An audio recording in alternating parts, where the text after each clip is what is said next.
We're back at a place called Hope. Meigs Point Nature Center. I was just talking about a place called Hope, and now I said it. We did a place called Hope this weekend, and if you missed it, I know that the connection was pretty hard to watch, but what we're going to do in the future, I think we'll record it and then bring it to you. It won't be able to be live, but it'll be a more consistent, more watchable video. So look out for more videos from a place called Hope. I'm planning, they have a lot of birds and we have a lot of time. So let's just keep this going. As many animals as I have, I'm going to keep on going. Let's remind everybody, this is Ranger Russ from the Meigs Point Nature Center. And unfortunately, the Meigs Point Nature Center is closed right now. So you can't come in. Connecticut state parks remain open, but we really need to remind people about social distancing. We're hearing a lot of stories about people gathering together at state parks, people staying too close together. Let's spread out. Find a park that doesn't have a lot of people. Right now, there are some parks that are getting really overloaded with people. I know that here at Hammonasset, it was really crowded this weekend. I'm hearing that Sleeping Giant is getting pretty full. Chatfield Hollow is pretty full. Spread out. Go to Concaponset. It's got tons of forests, tons of trails. There's acres and acres where you won't even run into people. So go to Connecticut Forest and Park Association. Take a look at their Blue Blaze trails. Say that 3 times fast. You can spread yourselves out across Connecticut. If you come up to a trailhead and it's loaded with people, go find another trailhead. There are plenty of them across Connecticut. So let's spread out and keep our social distance. That's really important right now. Okay. I know that a lot of you are confused and upset. Your schedule is all messed up and you're stuck at home and you don't know what to do. So many of you are reaching out. Reach out to your friends. Tell them to watch these videos. They're going to be able to learn a lot. And I hope you're having fun because I'm having a blast doing this. I hope you're all having as much fun as I am. Today, we're doing a very special animal. We're going to be doing another frog. So remember last week we talked about the wood frog. And I noticed that there were several questions. I'm not able to answer everybody's questions. But people wanted to know about how it can freeze and then thaw out and be fine. This frog that we're going to do today is the green frog, and it can also freeze, maybe not to the extent that the wood frog can, but it can freeze. And something really special about how frogs are able to freeze, they have an antifreeze that allows inside their blood cells does not freeze. Outside of their blood, it freezes. But the cells remain unfrozen and intact. So they end up freezing up, but those cells are not destroyed by ice crystals when other things freeze. So why don't we take a look at the frog? Because this is an amazing frog. They're all amazing. And this is the green frog. So we're just going to say all the frogs are my favorites. All the animals are my favorites. So here we have a green frog. Now, is it green? Maybe a little bit, but it can turn really green. Sometimes in some parts of the country, they're actually bronze in color and not really green at all. They actually call them bronze frogs. That's just a subspecies of the green frog. This frog is really cool. It's chilling out there, so it's taking a look around. All right, now this frog will also freeze in the winter time. It'll spend the winter buried down in the mud and frozen up. And then when it gets warm, maybe not quite yet for this frog. We have many frogs in Connecticut that are out. The wood frogs are out. The spring peepers are out. This one will be coming out very soon as we get some really stable, warm weather. Okay? Now, something that I just learned about green frogs. I'm learning all the time, and you guys can too. Every day that I learn something new, I think that's really amazing. I got to learn something new. Green frogs have 6 different calls that they do. Okay? So they have a call. If you've ever gone down to a pond catching frogs, everybody likes to do that, right? You go down and you're looking for frogs, and as you creep up on them, all of a sudden you hear a high-pitched scream, and the frog hops off. Okay? Then you move along and it's much harder to catch all the frogs. That's their alarm call.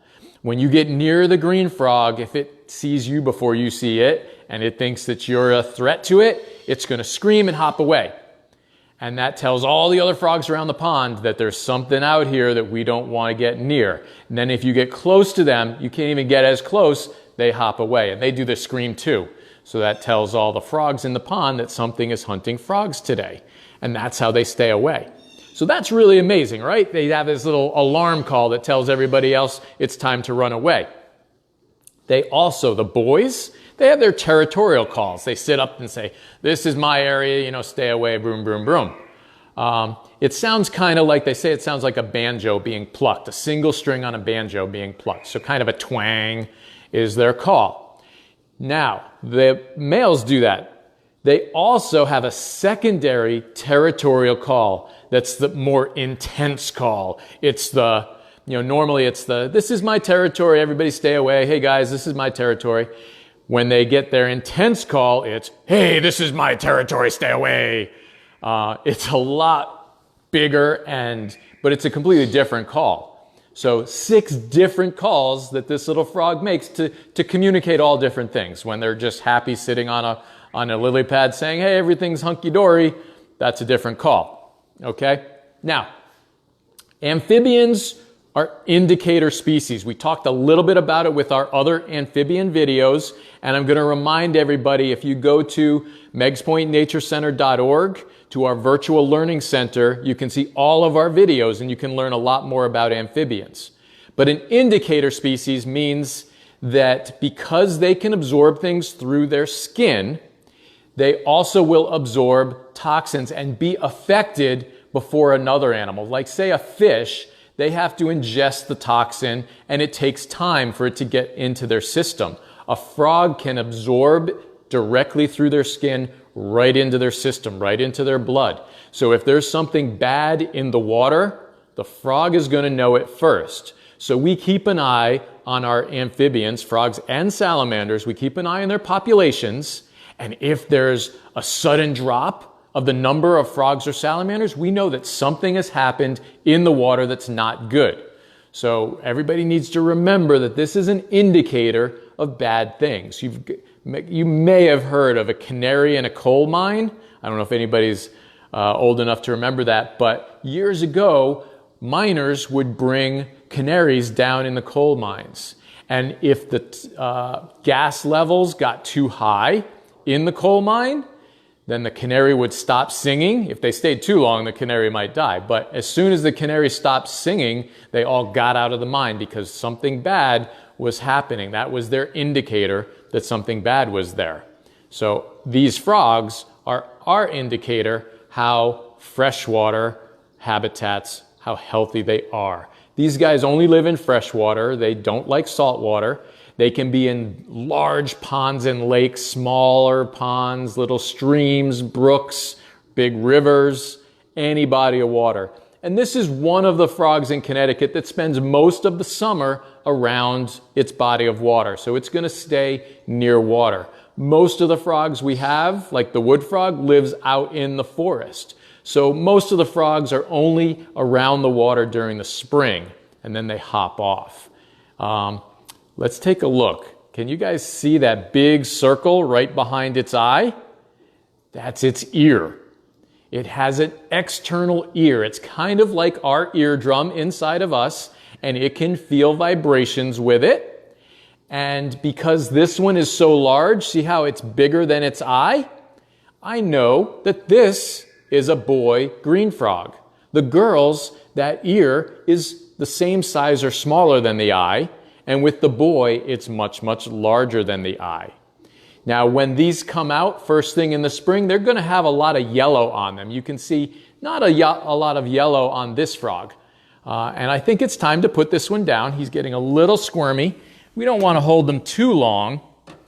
Now, when I pick up frogs, I make sure my hands are really clean and no soap on them. I have to rinse them a lot. You should all be washing your hands regularly right now, okay? Because we don't want to spread things around, and this is what we're trying to prevent right now. So, these guys eat anything, all right? They're carnivores, so they're eating insects, worms, slugs, salamanders. Their main food, though, are going to be large insects. It's a big frog, so it's not going to go for really tiny things. It likes bigger things to eat. And it may also eat smaller frogs. Right now, if you go outside in the evening, you might hear spring peepers. When these come out, they may start eating the spring peepers. Okay? So the little frogs have to watch out for the big frogs. All right. Do we have any questions that are our regulars here? Yeah, one of a big question is, how long do they live? How long do they live? Great question, and I wish I could give you a really solid answer, but the truth is we don't know how long they live in the wild. In captivity, they can live up to 10 years, and we can guess by that number, because they're obviously going to be less than that out in the wild. They may not have enough food, there may be a predator that eats them, things like that. So we're going to say probably closer to 5 years in the wild. But again, that's a guess. We don't know for sure. So all of you frog lovers out there, when you grow up and become a scientist, maybe you can discover how long green frogs really live. Do we know how old our frogs are? Green frogs? We don't know how old they are. We usually get them as adults. We don't keep them very long and they go back into the wild. So we can't really tell you how old they are. How do they breathe through their skin? They don't actually breathe through their skin. They absorb moisture and other things through their skin. There are amphibians that can breathe through their skin, but these frogs have lungs and they do breathe normally. They will exchange a little bit through their skin, a little bit of oxygen, but mostly they can absorb any toxins that are around them through their skin. Do they like ponds or vernal pools? Good question. This frog typically is going to be around a pond because they like to be there all year and a vernal pool can dry up in the summertime. They're going to prefer to stay around a pond that has water all year.